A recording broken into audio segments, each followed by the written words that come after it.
Sí, ahora sí, ahora sí. Buenos días. ¿Podrían pasar a tomar sus asientos, por favor? Vamos a dar inicio a la sesión de apertura.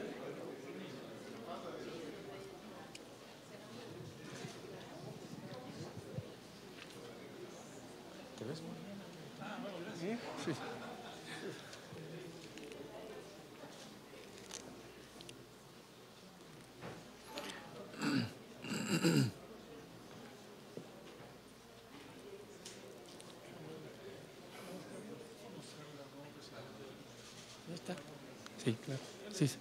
No. Buenos días, tomen asiento, por favor. Vamos a dar inicio.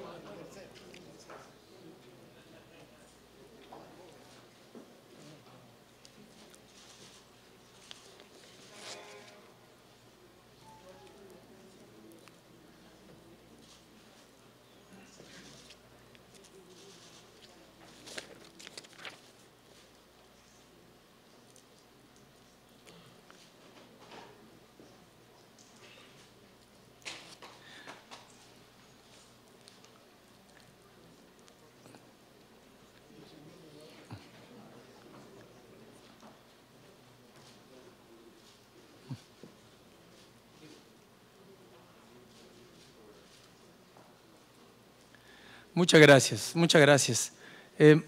Muy buenos días, tengan todos ustedes. Ahora sí vamos a dar inicio. Sean todos ustedes muy bienvenidos al quinto foro de la democracia latinoamericana. En el año 2010, la Organización de los Estados Americanos y la Autoridad Electoral Mexicana, antes IFE, hoy Instituto Nacional Electoral, finalmente concretamos una idea. We finally came to an idea. We wanted to create a space to do analysis, to reflect, and to address, to discuss some of the most relevant topics of politics and democracy in the Latin American region. For that, we are inviting politicians, former ministers, chief heads of state, journalists, parliamentarians, entrepreneurs, young people, and Latin American personalities. Today we have more or less 52 speakers for this fifth Forum on Democracy, and they come practically from all the different Latin American regions, from Central America, as well as from the central part, southern part, and northern part of South America.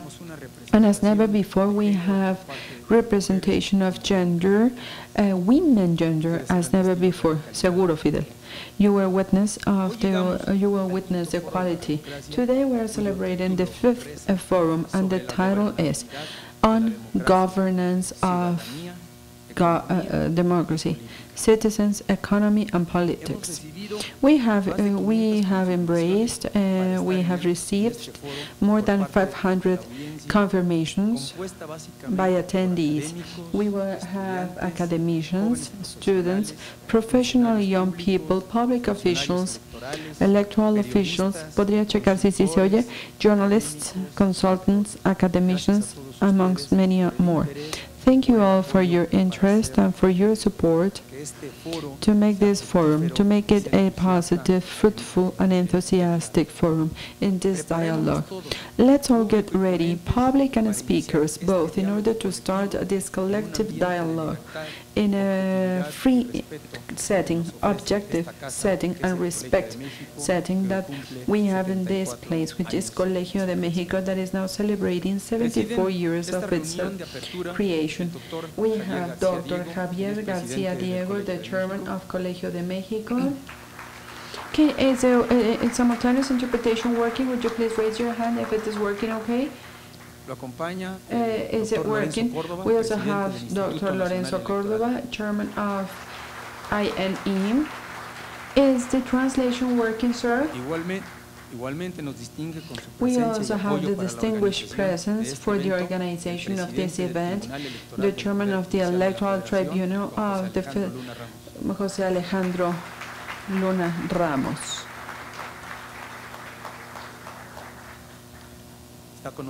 We also have with us Dr. Kevin Casas. He is the Secretary of Political Matters from the Organization of American States.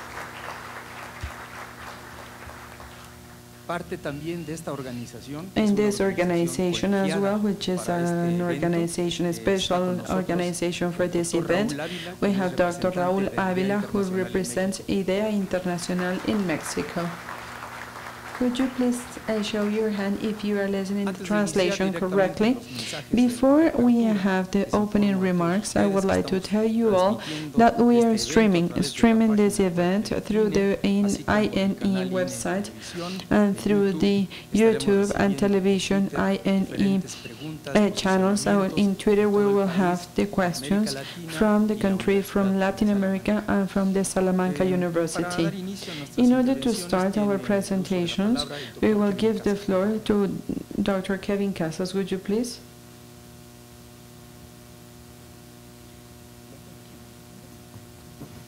Muchísimas gracias, Manuel. Muchísimas gracias a todos. Thanks, Manuel. Thanks all. I would like to first of all greet Raúl Ávila, representative from IDEA Internacional, José Alejandro Luna, Chairman Magistrate of the Upper Court of the Federation Electoral Court, Don Javier García Diego, Chairman of Colegio de México, and Mr.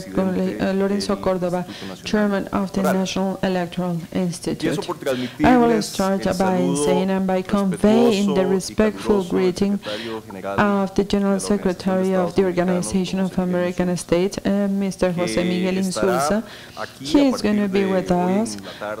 He's going to join us this afternoon, I believe, and he asked me to represent him in this ceremony. For the Organization of American States, it is our pleasure to be here, attentive. This is the fifth time we have participated in this forum since the beginning. We have supported it in a very enthusiastic manner, but I should also say that it hasn't been ours the merit to make this idea grow. It came and it has been developed in Mexico by the electoral authorities of this country because of the great, brilliant workforces and teams, and then reinforced by Colegio de México's team. And we are being hosted by Colegio de México in this place. The merit to continue promoting this dialogue about democracy in Latin America is an initiative of many, but I would like to specifically thank Manuel Carrillo, because without his vision, without his firmness, and I have been a victim of his firmness many times, this wouldn't be possible. In my case, this is the third year that I participate in this forum, and I should say that this is one of the most enjoyable things that I've been in charge of doing in my position. Is it because in our daily work, it is not common to have the possibility to reflect, to discuss in a rigorous manner what is the democratic journey that we have in our region. What about the achievements and the social changes that democracy has made possible in the region, and about all the social changes that our political systems want to hinder despite of the overwhelming sense of urgency. We will be speaking about the implications for our democracies, what is the very heavy burden of inequalities, and we will also be speaking about the sense of urgency for more demanding citizens who are more aware of their rights. We're going to be speaking about clientele, and we're going to be speaking about the expansion of the democratic borders through new technologies. We will be speaking about the irritating persistence of hindrances that do not allow for the equal participation of women. And we will also be speaking about the promise that we have in political agreements to promote fundamental reforms. Once again, this forum is going to give us the opportunity to make an inventory of the progress we have made in this work of building democracies where the fundamental rights are not a chimera, but an inventory of the freedoms that we have to work with.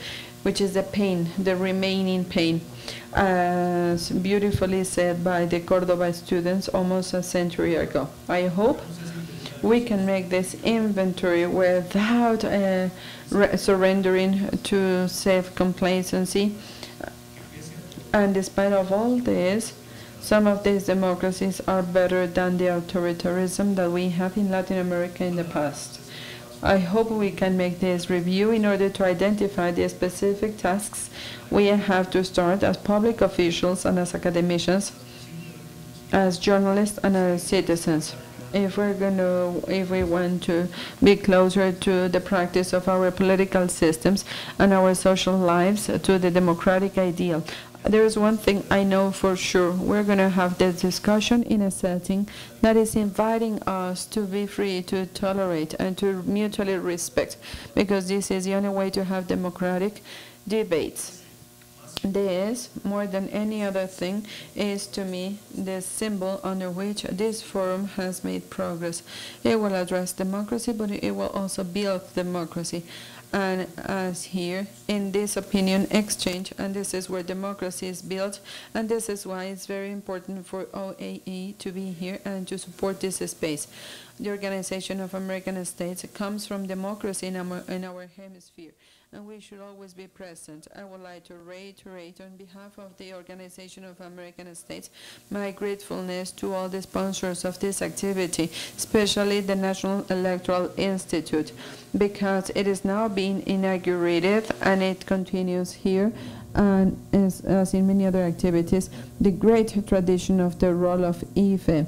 I also would like to thank the great speakers who accepted to bring their knowledge to serve all of us. And last but not least, I would like to thank you all for being with us, and I hope you're going to stay here till next Friday, and you are the main stars and the main people, the main stakeholders, and I am sure that, like in the past, these 3 days will be very important. I also would like to believe that out of this venue we're going to be better informed, more inspired, and we're going to be less cynical about the lack of democracy in Latin America. I also would like to think that next Friday we're going to come out of this venue, as Neruda said, with more light in our minds. Thank you all, and I wish you the best luck to all the attendees to this forum. Thank you very much, Dr. Kevin Casas. Thanks for your reference to the organization of this event. And now we will give the floor to Magistrate Alejandro Luna Ramos.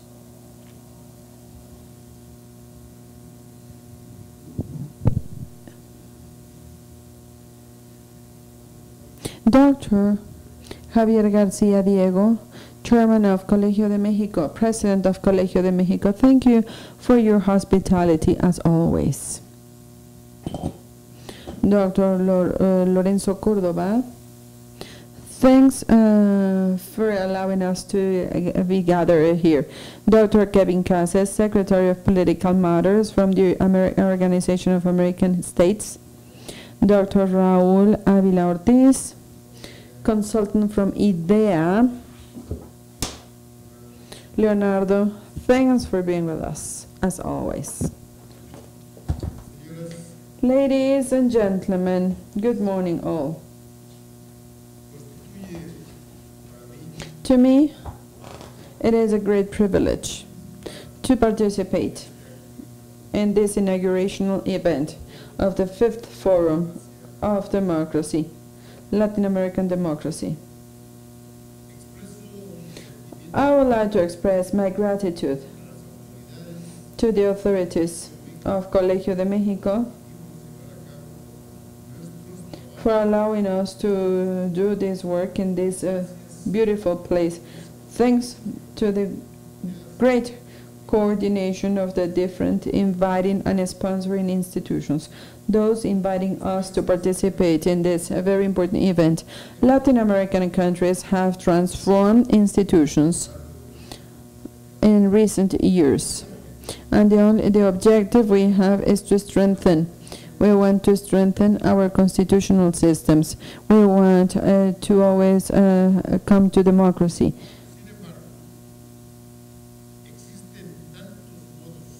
But there are many different ways to exercise constitutional democracy. As countries we have in the Latin American space, we can say that the continental setting shows a mosaic, different experiences, a mosaic of different experiences all around a set of principles, the common principles.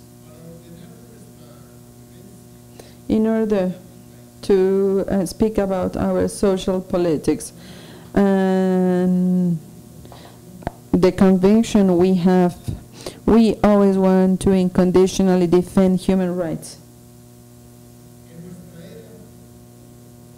In our era, Latin American democracies have peacefully elected governments.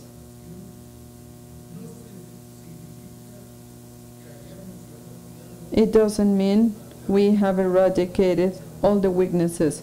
It doesn't mean we have eradicated all the weaknesses that we have seen.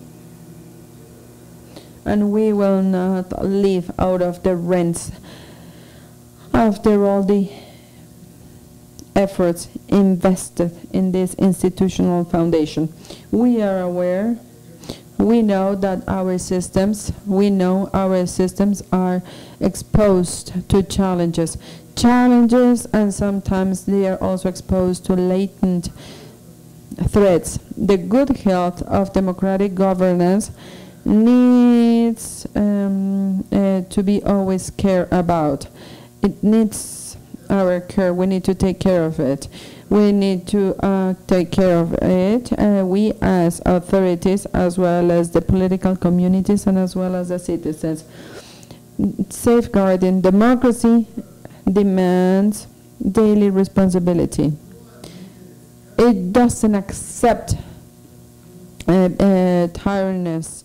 It doesn't accept distractions that could compromise at the base of the democratic buildings we have in Latin America. Fidel, we have to take care of our political communities, and it implies an evolution process, a constant. Tiene problema. We need to look for best life standards, better stages of peace and social happiness. Latin American democracies need citizens to be the genuine stars and stakeholders in the social life, dynamic players of the public chore, and they should not only be receivers of the state service and not even citizens. Es que tiene mucho problema para ponérselo. They need to be able to participate from time to time in the election of their authorities. Gracias.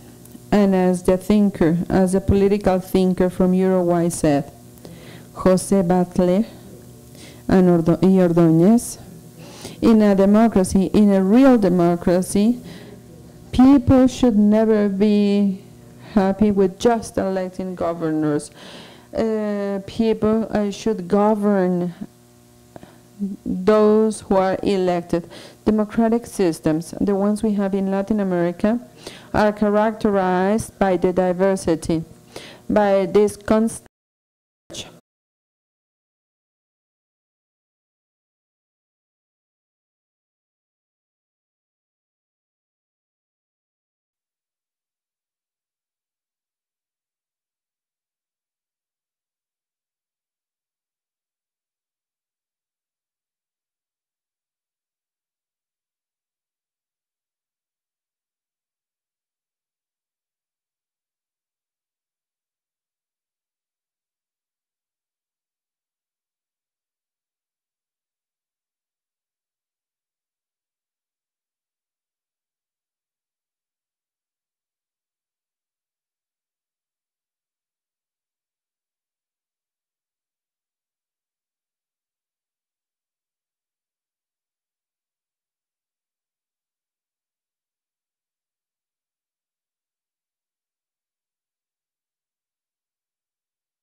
approaches to understand the different effects between economic growth, inequality, and concentration of wealth, the emergence of new social players with a political influence, the evolution of the electoral institutions, inefficiencies of the democratic systems, as well as the weak citizens that we have in our country. And I would like to mention, and I would like to advertise, is it valid to advertise the last study after the collaboration between the IFE and Colmex, which is the country report that shows, amongst many more things, in a very frightening manner, the very poor condition of citizens. But it is not only the poor condition of citizens, but also of the social fabric that we have in our country. It is the right time for the political class across the continent to come down from the electoral cloud and stop thinking democracy and stop thinking that elections in the context of democracy will resolve everything, and inclusive democracy. These are the factors that will promote and that will allow to demand more from the officials, and we want them to build public policies to reduce the social gap and to contribute to eliminate the structural factors that have not allowed for the expansion of the benefit of living with democracy. As we have said in this type of forum, democracy will not resolve everything, but it will help a great deal. It is the best pathway to make decisions to resolve structural problems that affect our continent. It is clear to say that democracies have evolved. The crises that have survived in our democratic systems and what have gave rise to the missions have been fought, and it's been possible to reinstall legitimate governments. The balance of the procedural balance of democracies today is better than in the past, but the differences in democratic systems, parity, equality between genders, and participation of the citizens, these are all the different elements that would allow us to go beyond the traditional approaches and to look for feedback, and so that we can have light for our questions. This is why it is very important to have interpretation, so that we can resolve the problems that do not allow for progress. And this is the importance of this 5th Forum on Latin American Democracy, to analyze the relationship between the development of citizenship, economic inequality, and political participation. These are all the factors that will be present in governance. Governance implies that this is what democracy can attain. Governance is a product of politics, consensus, and agreements, but it is also true that the creation of democracy and the governance require both an adequate setting, a favorable setting, context, and what we have today is an adverse setting, context. And I repeat, inequality, lack of accountability, poverty, the very important poverty we have, all this give rise to a difficult and adverse setting and context for recreation of democracy. This is why, and despite of the fact that governance depends on public spaces, we have to think about the different conditions under which democracy is to be recreated. This is something we need to do, and I would like to reiterate on behalf of all the electoral board members of our INE, and I would like to tell all the partners in politics and in academia, we would like to reiterate our gratefulness for participating in this forum, speaking about the hindrances in the democratic systems. We believe this is one way to contribute to its consolidation. Technical collaboration towards democracy has been an incentive to improve the electoral processes that we have in our different countries.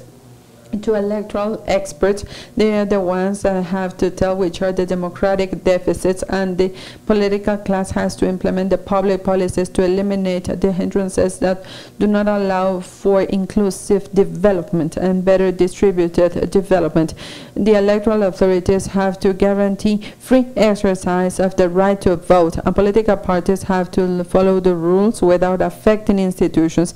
And the mandatory principle, the most important principle, is is to accept it if they do not win. Citizens have to exercise the right to create this place so that we can demand our participation, so that we can ask to participate. The consolidation of the democratic systems in the continent will be attained as long as we define the common long-term strategies. And I would like to also mention something that Alejandro mentioned in his intervention. Yesterday, as you know, we started an electoral process, and it has been the biggest, the most ambitious project in the Mexican history. This is the first time that many citizens are invited to come to the voting ballots. And as Alejandro said, we are ready for this assignment. And what a better way to start this electoral process as triggering this space for reflection. And it will not only deal with electoral matters. And remember that democracy, and I said before, needs to be in an adequate context to be recreated. And I am sure that after this forum, we're going to have many more lights in order to make progress. On behalf of all these sponsorships, I would like to reiterate my gratefulness for participating in this forum and for your compromise towards the development of democracies in our countries. Thank you all.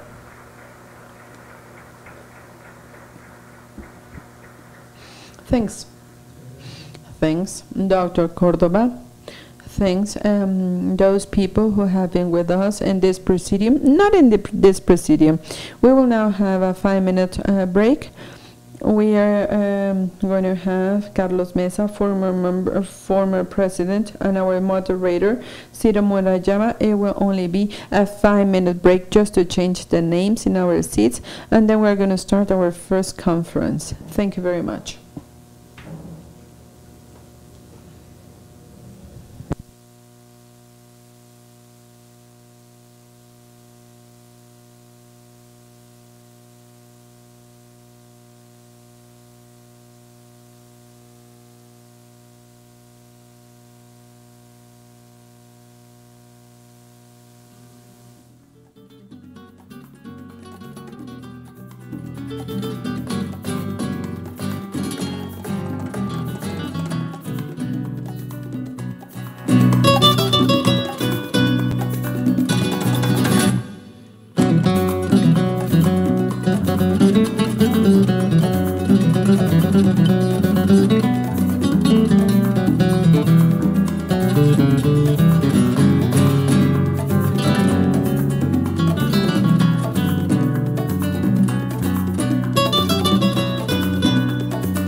Sí, sí.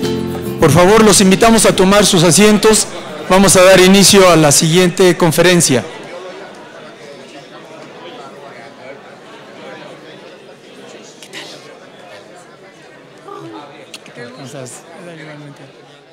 Ahorita nos saludamos. Por favor, would you please take your seats?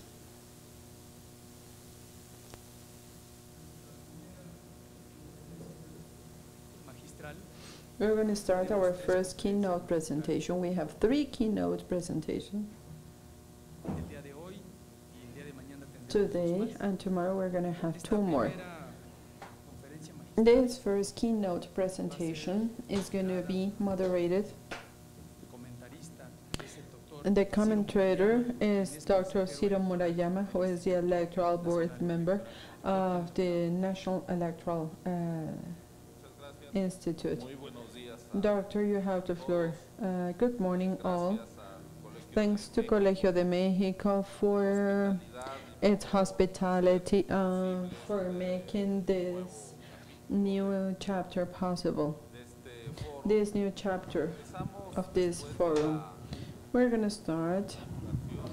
We're starting after the inauguration we just witnessed, we just participated, and we're going to start with a very pertinent keynote presentation by Dr. Carlos Mesa. He's going to be speaking about precisely growth and social development, limits and scope of the democracy. For the last 10 years, the national program of the United Nations program presented a report on democracy in the region, and the report reads that for the first time after many decades, this region had governments derived coming from the elections, from people's vote. But together with that, poverty and inequality were hindering, were damaging well-being of citizens in the region. And with that, there was a risk for democracy, posed a risk for democracy, and the United Nations program warned that the danger in democracy could be reflected as something uncomfortable for democracy. 10 years have gone by, and at that moment, 10 years ago, at this moment, you have we will have the keynote presentation by Carlos Mesa,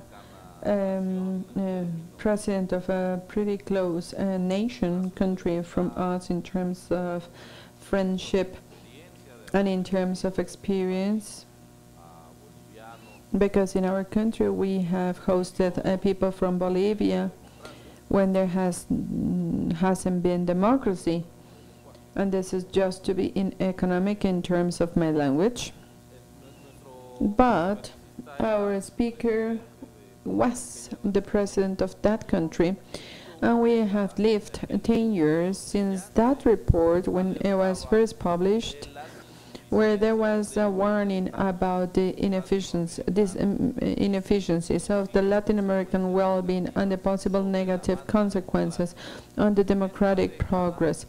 And in these 10 years, we've seen growth of economies,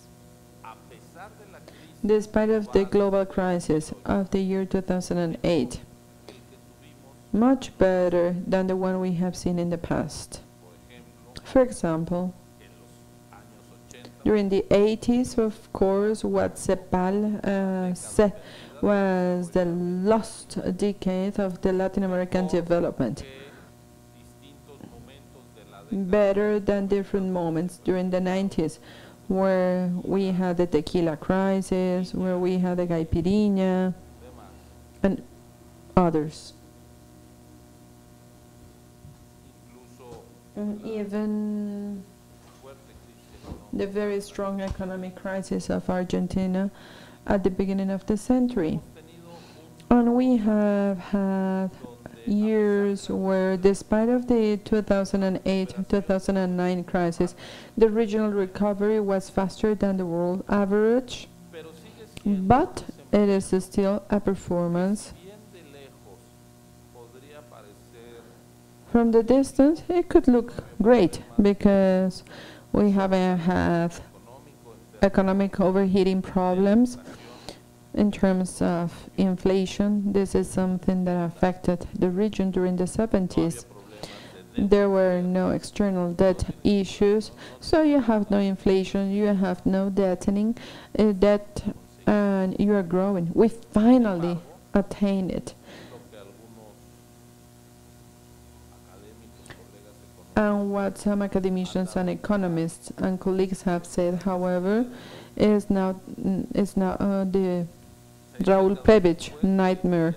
6 decades after the process of industrialization in the region, we still depend on prices and on primary product exports. We depend on commodities. This is the Prebisch nightmare. We are not relying on productive diversification based on high value added. And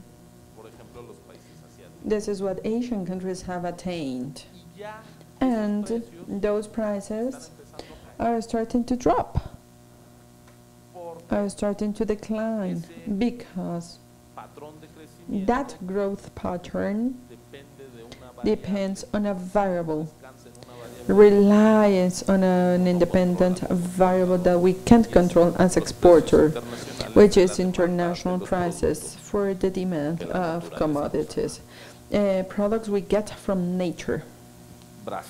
Brazil is starting to show some low growth signs, and we can't reverse, despite of the good growth rate, we can't lower high inequality index. We've been able to lower poverty, like in Chile, but not inequality. We're still there. So 10 years later, what he's going to say has happened. And I will now give the floor to our keynote presenter. We can't tell for sure that we're going to preserve the same growth rate that we've seen in recent years. And as Monterroso said, inequality, poverty, and injustice are still there. Would you please take the floor over?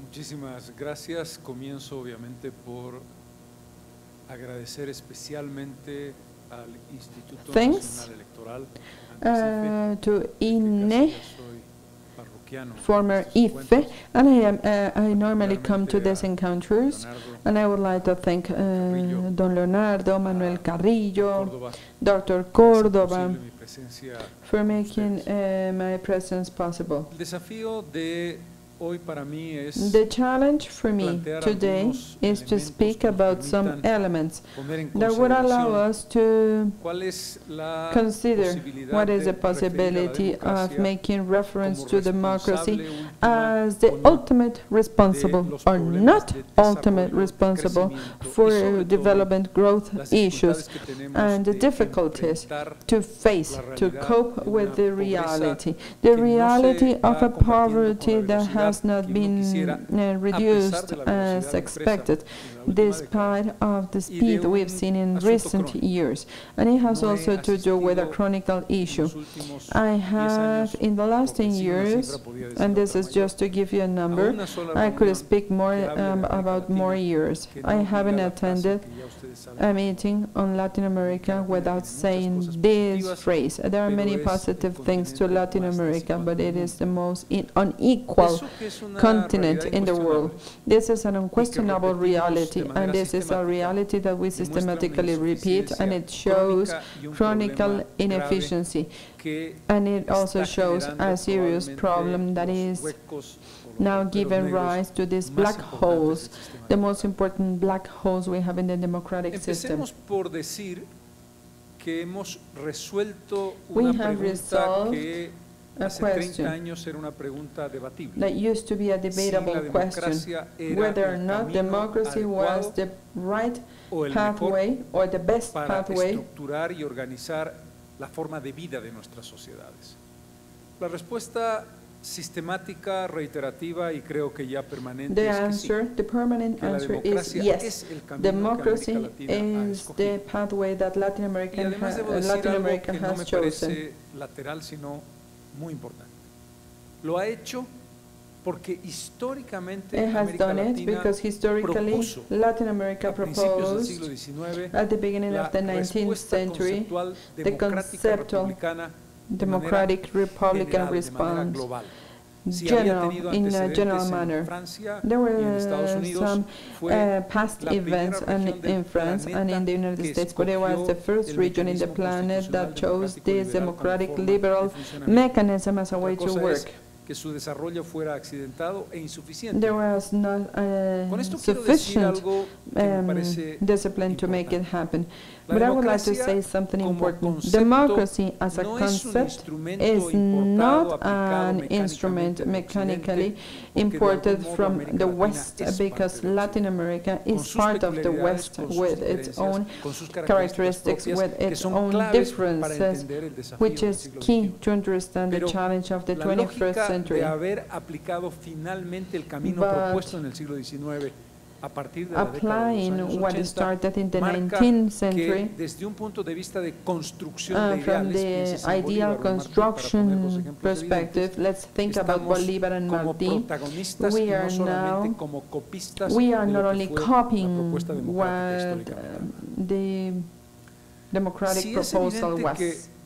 It is evident pregunta ha sido that respondida the con question claridad. has been Sí, clearly responded. hemos escogido la But yes, democracia. we have chosen democracy. La segunda pregunta es, But the second question el is, objetivo último de la the democracia ultimate goal es of democracy resolver is los to problemas resolve económicos de una sociedad, economic resolver los problems problemas of de a desigualdad society, to y de resolve pobreza. inequality and poverty Es el problems. fin último de This ese is mecanismo the ultimate político goal lograr esos of this objetivos. political mechanism. Is No it voy a the entrar en el ultimate debate goal? académico, I que will not be sería speaking largo. about the academic Pero debate that will si be very tú long. has But if you escogido have un chosen camino de organización y forma de the vida de tu way sociedad to organize y has pensado que ese camino your es un camino de society, largo and if plazo, this is a no long-term tendría pathway, sentido separarlo it wouldn't de make los sense to objetivos que esa separate sociedad it busca. from the Es decir, objectives that the la búsqueda del society is bienestar o looking lo que for, hoy the determinados search países de for América Latina for the definimos como la búsqueda del well-being. vivir bien, We want to tiene live well, inevitablemente que and it entrar will en unavoidably nexo en be matrimonio related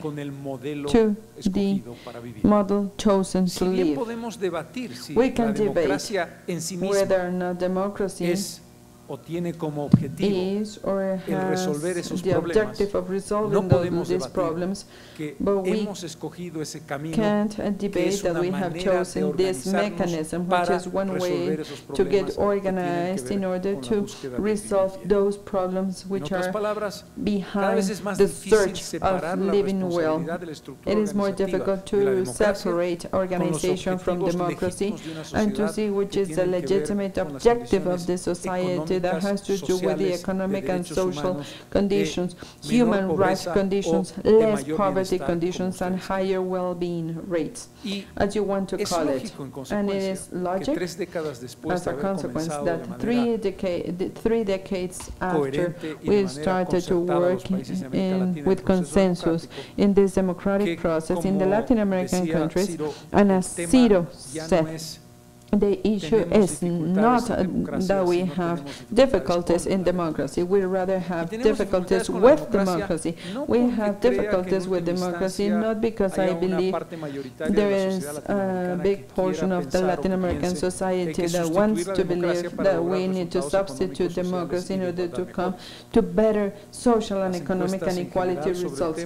Surveys in general terms about this have given categorical responses despite of the difficulties moments. Most of the Latin American people believe that democracy is the best organizational political pathway, but the response is not enough. In other words, there is a lack of comfort because we understand, and I am speaking about from the perspective of citizens. We know that those who are the most important players in the power, in the democratic exercise, those who exercise power of democracy are not given the adequate responses. What we can ask for, in other words, it doesn't make sense to say that in academic terms and in conceptual terms, democracy is one way of having political organization and way of society organization, and the economic recipes, parallel recipes that will be chosen in each nation have nothing to do with this way of organization. We need to understand the cause and effect relationship, and I insist on this, not from the academic perspective, but from the realities perspective. I would like to make a parenthesis to speak about a global perspective that has to do more than with Latin America. My impression is that the democratic model, which the most important element is the developed West, Europe and the United States, this is going through a severe crisis. This is going through a severe crisis. Not only because of the crisis, not only because of the elements that have to do with the acceleration and what we see in this society, but also with the democratic model itself. I do not want to question the essence of the democratic model that has a tradition that started thousands of years ago. Something that has to do with logic, where the essential is respect towards individual freedom, and in evolution what matters the most is a collective answer to that respect that will also include respect to collective rights. But the crisis of Western democracy has to do with very basic mechanisms such as representativeness. It has to do with very basic mechanisms such as coming along, being together with the idea of representativeness, and to be able to exercise democracy from the logic of power. And in this regard, there is not only a crisis in terms of the models, parliamentarism, the idea of having a representation through someone who has been chosen by the people's vote to represent more people, but it is rather a crisis of those who have come to power because of the way in which they exercise and because of the more dramatic witnessing that exercise is divorced from the base of the society. This has to do with the construction of a structure of political power elites, economic power and social power elites that have captured democracy, or they will renew it within a closed power loop that is an exclusive, excluding one, without looking for collective responses to the set of demands from the society. The political party system, not political parties as such, but rather the logics of construction of democracy from political parties with a specific structure coming from the end of the 18th century and the beginning of the 19th century. It is not responding to the demands of today's society. The representation system is not capable of absorbing the set of movements defined as social movements in Latin America, looking for responses, and we start to see that there is a type of rupture of ties between the structure of power management and the base of the society that wants to be legitimate